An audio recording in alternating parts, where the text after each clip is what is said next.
All I think to myself is, what an idiot. I spent 3.5 years sleeping in a Marriott hotel to be a lifetime titanium. Are you enjoying what you're doing? No. Are you giving your best to what you're doing? No. You question your value not only as an employee, but you question your value really as a person. Like I've told people for the last 35 years that I'm one chromosome short of being an entrepreneur. You gotta bury dead yesterdays, right? Before you can move on. Welcome back to another episode of Limitless. Today I'm very excited. We have with us John Ravaris. He's the founder of UVPsolutions, and he's coming to us to talk a little bit about when success becomes your identity. There's of course a story behind this theme. I came across his book and profile, and we're going to talk about that today. John, a warm welcome. How are you today? I'm doing great. How you doing? I'm doing great as well, John. Thank you. And as I mentioned, we're going to dig into your book, Define Value, Drive Growth today. And we're also going to talk a little bit about your own story, coming from the corporate world over to now funding your own business. So how is 2026 for you so far? Yeah, pretty terrific, Nick. Off to a wonderful start. Hard to believe it's the middle of May already. It's moving quick, but right, they talk about when you got a lot going on, the time flies, and I'm sure feeling it. But it's all good. I wouldn't change anything. So optimistic about the rest of the year as well. Fantastic. And John, just before we went on recording today, we spoke about the anxiety that many leaders are carrying with them, especially at these times. You mentioned AI and there's all these disruptions happening. What do you see out there? Yeah, it's really interesting. I think, the biggest thing that I see changing is people's perspective of what you just started with on how's the first of the year going, right? Everybody has this concept of time in their head, right? It's going to build my career, into my late 30s, into my 40s. I'm going to hit my stride in my 40s, and I'm really going to, reach the pinnacle in my 50s, and then we'll figure it out from there. And I think that whole kind of equilibrium of what the career looks like and what that pursuit of success and excellence looks like is changing. And I think a lot of that has to do with AI and what that effect will have on my role. Luckily for me, I got a 6 in front of my number, so I'm kind of at the back end of it. But if you have a 4 or a 5 in front of your number and you're not really sure what the next 10 or 20 years looks like, I can see that being very, very anxious for sure. Yeah, and that anxiety is something, John, that I'm hearing also from leaders in my part of the world. But do we need to have all the answers? How can we predict where our career will be in 10, 20 years? Is that even possible? You can't, but I think it's a great question, because what you can do, and maybe what we need to do in these times, is to take more control of where we're headed, right? So maybe we used to think about, hey, I'm with a good company and they seem to appreciate my talents, and we've talked about, what the next role is, right? From director to vice president to senior vice president. And that looks good to me. I think the flip here is people have to be in control of where they're going, the value that they're creating. And in my situation that we'll get into, are you enjoying what you're doing? Because we talked a little bit before about a friend of mine who's hanging on, right? Mm-hmm. And I don't think hanging on or not being in control of where you're going is a strategy. And I think that's maybe what's changed more than anything. And that hanging on concept, John, is also what I'm hearing from many, many leaders. And you also said the words before we hit record, hanging on until my retirement. And that is becoming a strategy on many people, because maybe they even realize I'm not going to be able to master all this AI and so on. So I'm just going to try to hang on. But really, is that how we want to end our corporate life or our career, John? Well, the answer is no. And the reason is because it never ends like you think it's going to end. It never ends like you want it to end. And it many times doesn't end on your own terms. So again, back to our point prior, that passive approach, I think, fosters that anxiety, and where leaders need to, I think, really pivot is to take a really proactive approach to who they are, as we discussed earlier, what you care about doing, what your unique ability is, what do you do better than anybody on the planet? And then if it's in your existing job, career, great. Or if not, where do your skills apply that give you some leverage if things don't go the way you want them to? I think the big message here, Nick, is none of us should be caught flat-footed in this world today, because everything is changing so fast. You have to have a nimble approach to the way you're thinking about everything, to include your career and what you're going to do with it. Yeah, so this is something that I believe is so important, John. And interestingly enough, I actually going to give a keynote here to an outgoing school students at their graduation. They are 17 and 18-year-olds, and actually the title of my talk is "Your Life Will Not Go as Planned, and That's Your Superpower." Because so many things in my life has not gone to plan, and that's been my blessings in life, even though it didn't feel so at the time. And with that, I also know that, John, you have had some major setbacks as well. Your corporate career ended quite abruptly, I understand, and outside of your control. Perhaps you can take us there. Yeah, I mean, it's something that took me quite a while to start talking about, but I was one of those guys that was hanging on. It's a very interesting piece, right? Executive vice president, had the title, had the compensation, had, on the outside, what everybody would say would be that, getting to the pinnacle of my career, and was miserable. And I always, couldn't figure out, and look, Nick, we're blessed beyond belief. And I could never figure out, so when I say this, you'll appreciate it, I could never figure out, why am I so miserable in my perfect life? And by all accounts, perfect life, top to bottom. And what I realized was, and it goes back to what we talked about before, is I wasn't taking control of my career. I wasn't thinking about what are my superpowers. I wasn't thinking about what I really enjoy doing. I was caught back literally in the 20-year spin, which was climbing that corporate ladder, having my identity connected to the value that others saw in me, and validated by the next job, the next amount of money, the next whatever, right? So I was just in Chicago with my family this weekend and checked into a Marriott, and the nice person behind the desk said to me, "Oh, thank you for being a lifetime titanium member." And they do it all the time, Nick, and all I think to myself is, what an idiot. I spent 3.5 years sleeping in a Marriott hotel to be a lifetime titanium. And they still thank me, but that was the hamster wheel I was on, right?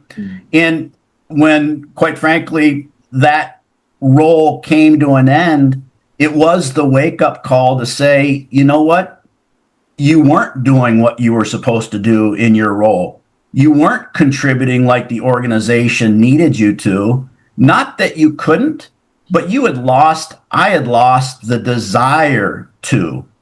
And when you hang on, I think many of times people are hanging on, and you talk to them about hanging on, and you ask them, are you enjoying what you're doing? No. Are you giving your best to what you're doing? No. Do you think anybody realizes and recognizes that you answered no to those questions? And that's the question that gets them, because then they they have to confront themselves with it. And the answer is, it probably shows. And that's where I got to, and it showed for me. And, it didn't end well, but a lot of growth came from that. And I know we'll talk about that. Yeah. And let us take you back there, John, if it's not too painful, to that moment when you were let go. What I understood was that you really defined yourself at that time in that job. People have given a purpose for you, is what I'm hearing, and you had not really considered your own purpose and values and so on, which we'll talk a little bit in a while. But let us go back to that moment. And what were you going through at that time when you were suddenly let go? Yeah, it's as you said, right? The growth in your life always comes from the things that don't go as well, and it was maybe some of the toughest things that we deal with, not only in life but in our careers, right? You start to question your value, right? You question your value not only as an employee, but you question your value really as a person. Which obviously very, very difficult. You also start questioning your gifts and your talents, right? Was I as good as I thought I was? Am I as good as I thought I am? And or is there a question about that internally and externally, right? That's a very interesting one. Are my gifts, are my superpowers what they really are?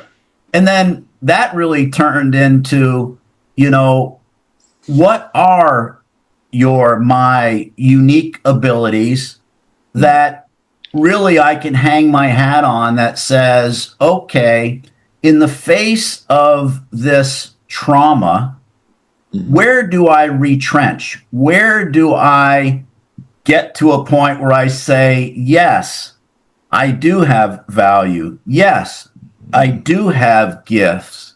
Yes, I do have these unique abilities, and here's what they were. And for me, what I found in that time, Nick, was where I got bored was in doing the work. So you think about climbing the ladder, right? And in that you transition from, salesperson, sales manager, kind of the execution piece. And because you execute well, you continue to grow.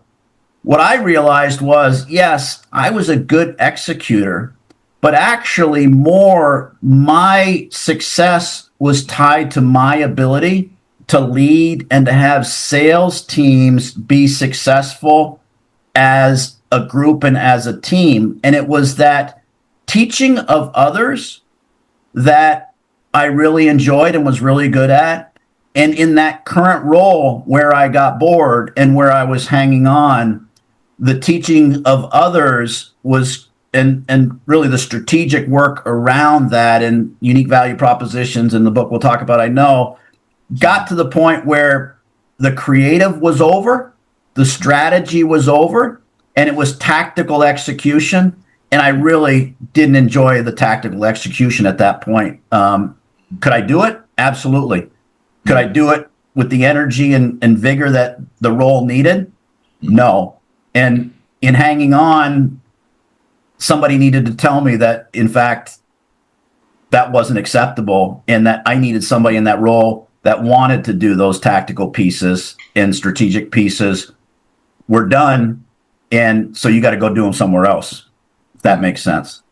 Yeah, and thank you for sharing that. And and that piece of you then, John, that was hanging on, doing things that were not aligned with your values, that weren't aligned with perhaps your strengths and your passion in life.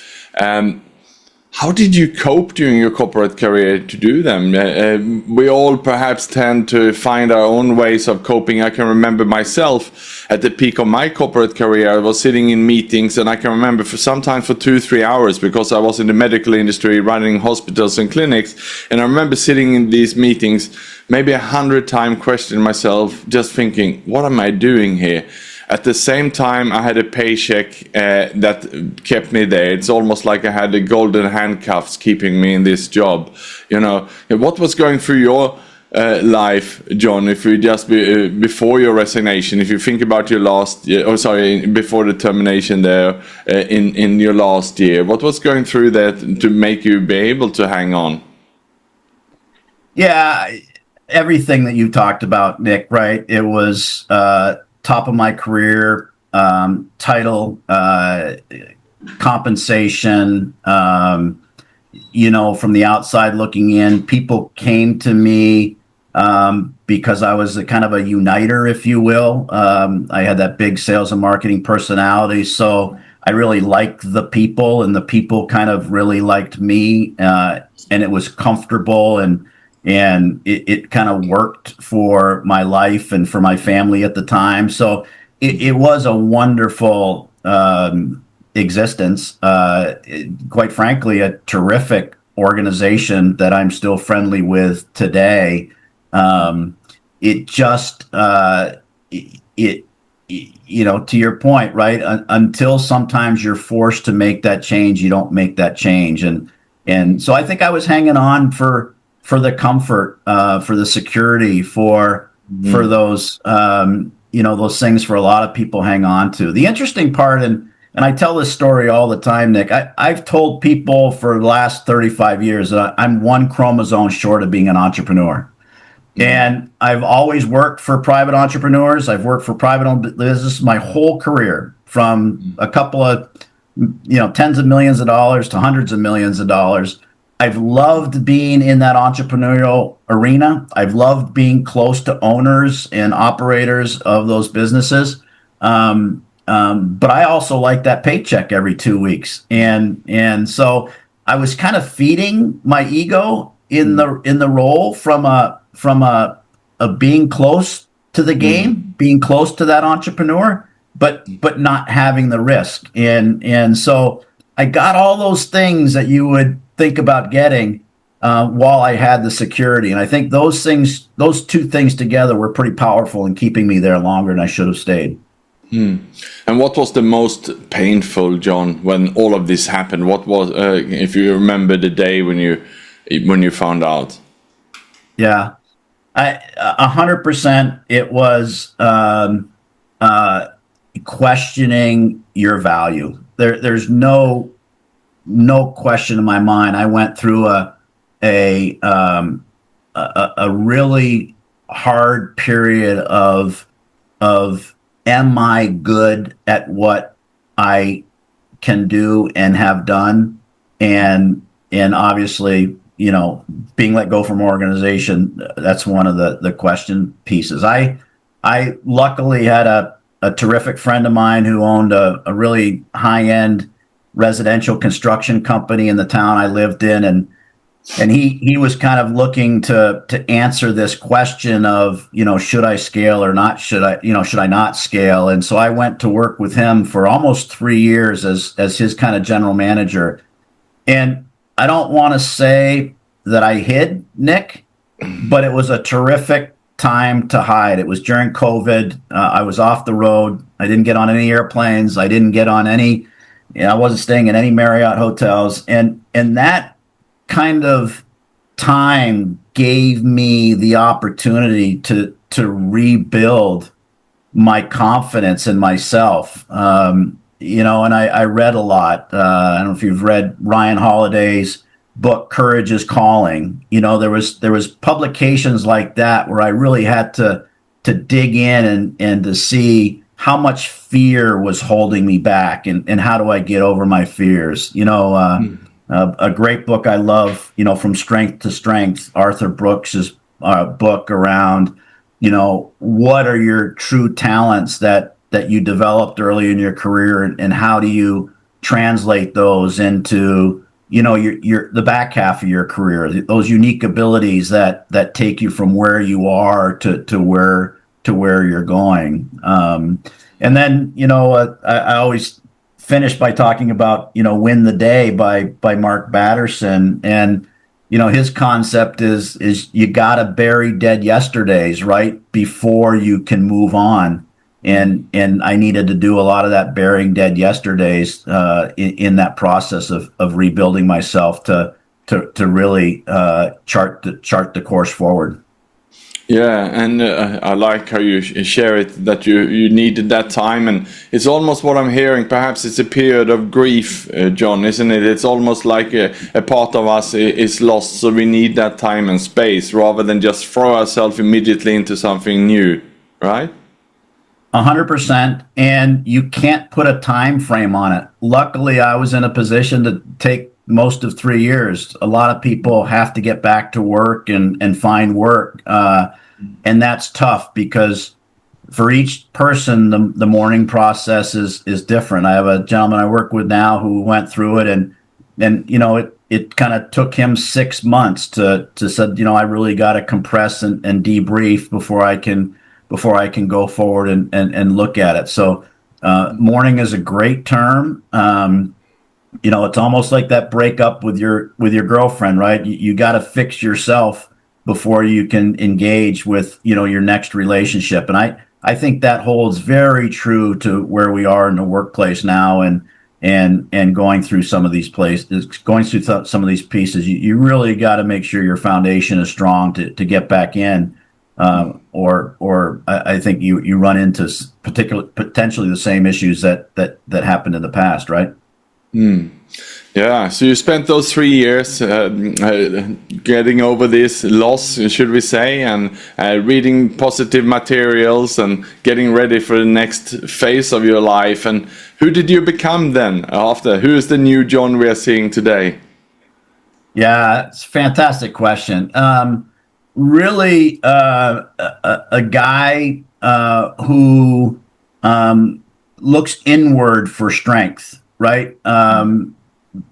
Kind of, not so worried about what the world thinks about me in the grand scheme of things. I wrote a LinkedIn post not too long ago about deleting 500 contacts in my phone, and it's not about the contacts, but it's this concept of really shrinking that sphere of influence around you, and the recollection that it's not about quality of people or quantity of people in relationships. It's about the quality. And I really worked on myself. I really worked on the people I surround myself with. And then, being on the road for 30 years, I had to get re-engaged with my family and my wife of 25 years. And then, a big piece of it, and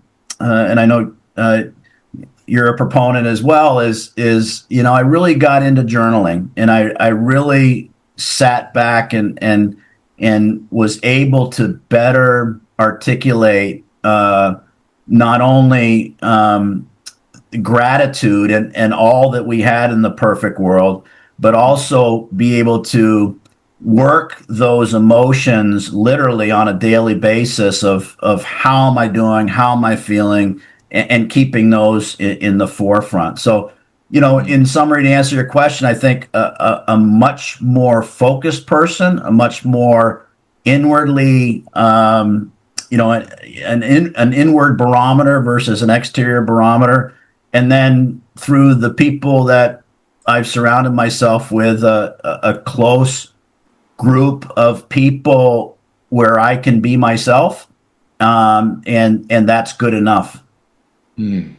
Thank you for sharing that, John. So I love the fact that you look at the quality of your relationships over the quantity. So it's not the numbers game when it comes to that. We need to have our tribes that we feel that we can actually be vulnerable with as well. And that's something that I speak a lot about. I'm running a men's group now, and it's about the place where we can actually discuss and talk and have meaningful and deeper conversations rather than shallow. It's a lot of shallow conversations out there. And I know, John, you also wrote a book about defining values. Perhaps you can take us there. Define value, drive growth. What can someone find in that book? Yeah, interesting. So, you talked about where you were in the transformation. The outcome of really all of that work was back to that feeling that I really enjoyed the teaching and the helping others be successful in what made me successful in my career. So I'm a marketer by education and a salesperson by profession, and always have had the passion around building differentiated businesses that create real client value for customers, and then from that grow at much greater than industry rates. So what all my career and success is, when I went back and dug into it as I rebuilt my unique gifts, was around this ability to help the businesses that I worked for do this work, define who they are as a business, differentiate themselves from their competition, define clearly the value they create, and then grow that business. And so in doing that work, I basically almost over a decade ago now, wrote the table of contents for Define Value and Drive Growth. And it really was the process that I had taken businesses through to do that work and to drive our success. So as we talked before about taking control of our own destiny, I was in a role that I knew the work that I had done had come to an end, unlike not knowing it the other time we talked about. And instead of being passive, I was aggressive, and we talked about it with the owner that I was working with and said, hey, not for me, not for you. Let's figure out that transition. And as that happened, I said, I'm going to write this book. And that was really the impetus for the book. One, I wanted to get the content into a place for others to use. There's an old Greek proverb that says society grows great when old men plant trees whose shade they will never sit in. And it would have really bothered me if I had ended my career with all of this information in my head and didn't leave it to plant some trees for some others. So that's the book, really focused at small to medium-sized businesses who may have the talent in people in their marketing and sales organizations, but maybe not necessarily the strategic direction on how to build a great, fast-growing business. And that was the goal. So it really was, to your question earlier, it really was the outcome of that transition from who I was and where I was to who I am and now what I'm doing. And it's kind of cool that I get to hold that process in my hand. That sounds like a really great book, John. Depending on when this episode is out there, it might already be on the shelves. I done my pre-order myself, delivered to me in Singapore on June 2, I believe. Is that when we can find it on the shelves around the world? Exactly right. It's there on Amazon now for pre-order. Thank you for pre-ordering that, and it's exciting. It's just around the corner. It'll be out to the world. So I'm excited to see what happens. That's absolutely great, John. And I have one question here for any of the listener who might be one of those we spoke about earlier, someone hanging on there in the role. Do they need to wait for a collapse or resignation, or that they are let go before they pick up a copy of your book, or who is it really for there? Yeah, no, I'm not sure there's a perfect correlation there, Nick, but I think it's one of the things in the book that, although business focused, certainly applies 100% to our business world. And that is the concept of of unique value propositions, right? So whether it's your business, your podcast, your role at an organization, or you personally as a person, it really is about what is your unique value proposition, right? Pretty hot things now is that building that personal brand, and how do you build that personal brand. And in the book we talk a lot about connecting the strengths of your organization to the pain points of your client, and when you use your strengths to reduce client pain, that's where value is created. And I think, to your question, that's exactly the same process that you can go through in your life, right? What are your unique value propositions? What pain or success do they provide for an employer or for your relationship with your spouse or with your kids? And how do you make sure that you're always using your strengths personally and professionally to create value for whoever you are interacting with, to include yourself? Yeah, I believe that journey is something we don't have to wait until we let go. Indeed, we can do that at any time of our life, and sooner rather than later. I also define myself in the corporate role, but being so lost, I resigned, and then I repivot myself. But I spent 3 years being lost, and perhaps I could have been more proactive. So for anyone who is in that space, pick up a copy of John's book. It's on the shelves very soon. It's called Define Value, Drive Growth. So any last message, John, that you want to leave with the listeners before we let you go today?